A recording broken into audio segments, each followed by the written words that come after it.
AB পার্টির সাধারণ সম্পাদক ব্যারিস্টার আসাদুজ্জামান ফুয়াদকে গ্রেপ্তারের তথ্য গুজব বলে দাবি করেছে দলটি। দুপুরে বিজয়নগরে সংবাদ সম্মেলনে এমন মন্তব্য করেন এবি পার্টির চেয়ারম্যান মুজিবুর রহমান মঞ্জু। তিনি অভিযোগ করেন, গণঅভ্যুত্থানের মুখে পালিয়ে যাওয়ার পরও পরিবর্তন হয়নি আওয়ামী লীগ ও তার দোসরদের। রোববার গভীর রাতে সামাজিক যোগাযোগ মাধ্যমে ফুয়াদকে গ্রেপ্তারের গুজব ছড়ায় পরাজিতরা।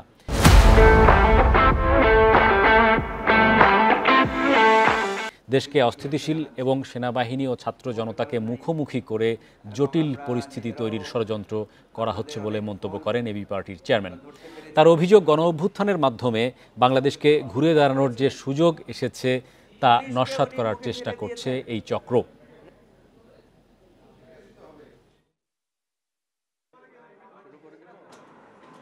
যাদের আইডি থেকে এই গুজবগুলো ছড়ানো হয়েছে এদেরকে আপনারা প্রায় সবাই চেনেন।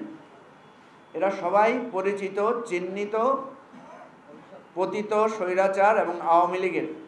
এই দলটা, এই দলের নেতাদের এত বড় বিপর্যয়, এত বড় একটা গণ অভ্যুত্থানের পরেও তাদের মধ্যে শিক্ষা এবং তাদের যে অনুভূতি তৈরির, নতুন করে ভাবার কোনো লক্ষণ আমরা দেখতে পাচ্ছি না।